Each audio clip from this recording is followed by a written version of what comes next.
Hi, I'm Haley Victoria and welcome back to my crime and policing channel. In today's session we are going to be investigating this.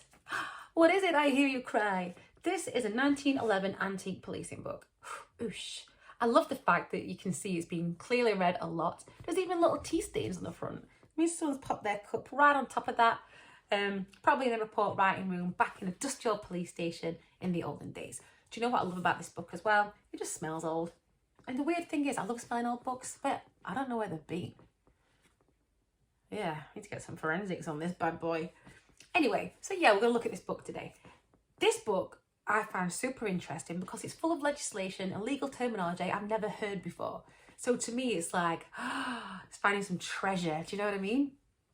So there's something that did pop out to me a little bit, and that is Habitual Drunkards. So I looked at the index page and I saw it and thought, habitual drunkards? I don't remember seeing that when I used to teach alcohol offences.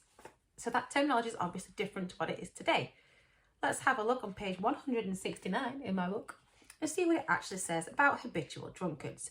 Now, it is important to note that there is Habitual Drunkards Act of 1879, I believe.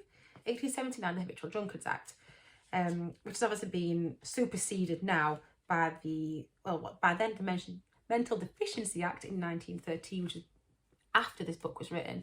And that's, I'm hoping that's developed to now we've got the Mental Capacity Act 2005.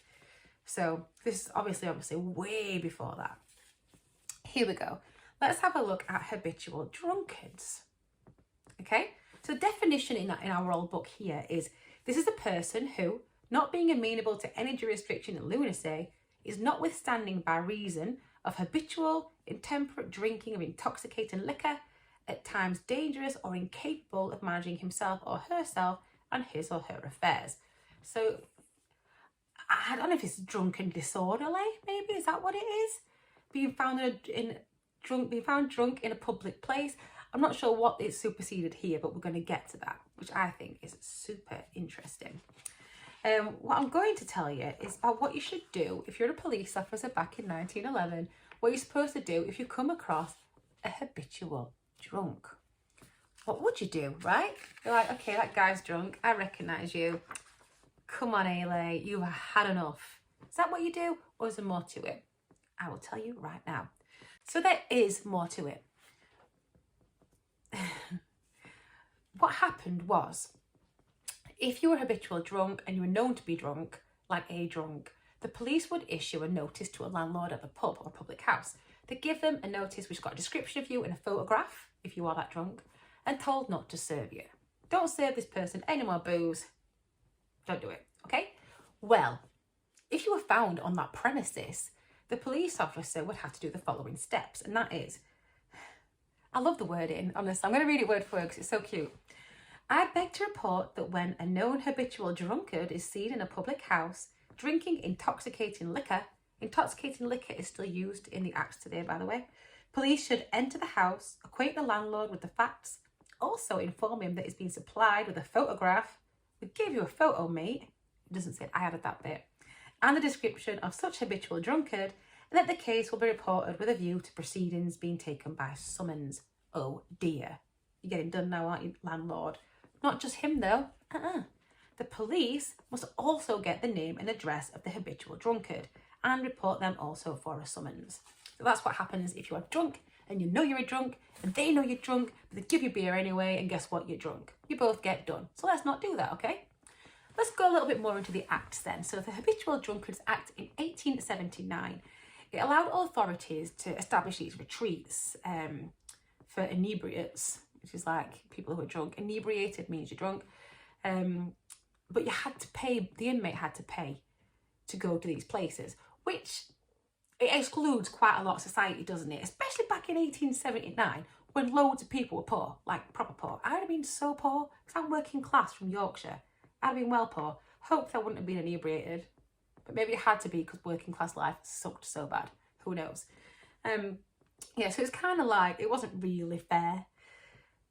Like I mentioned, I think I mentioned earlier, as soon as I introduced the video, that was superseded by the Mental Deficiency Act in 1913 because it just didn't work, did it? Clearly did not work.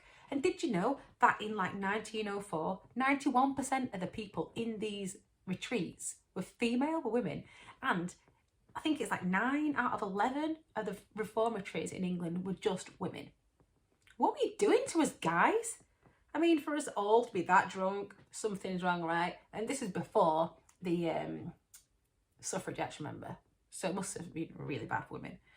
There was an Inebriates Act of 1898, which was an act of parliament. Now, what that did, it allowed non-criminals to be admitted to reformatories for up to 3 years if they've been convicted of drunkenness 4 times in 1 year. And that was supposed to help, it's like rehab, supposed to help people get over their addictions whilst also, you know, dealing with stuff. Criminal inebriates were also allowed to be included if they've been convicted of an imprisonable crime, because don't forget, we're taking away their liberty. So that's us talking about the habitual drunkards in my book. I hope that was interesting. I am going to do something about alcohol offences soon, and that's when we start looking at current laws and legislation. So being caught drunk in a public place, the age that you're allowed to have alcohol, drinking in the streets, road beers. We're going to go through it all. But thank you so much for tuning in. This is my book, 1911, and that's what they used to do about habitual drunkards in the olden days in the police in the UK. Thanks a lot for watching. Stay safe and don't commit any crimes. Thank you. Bye.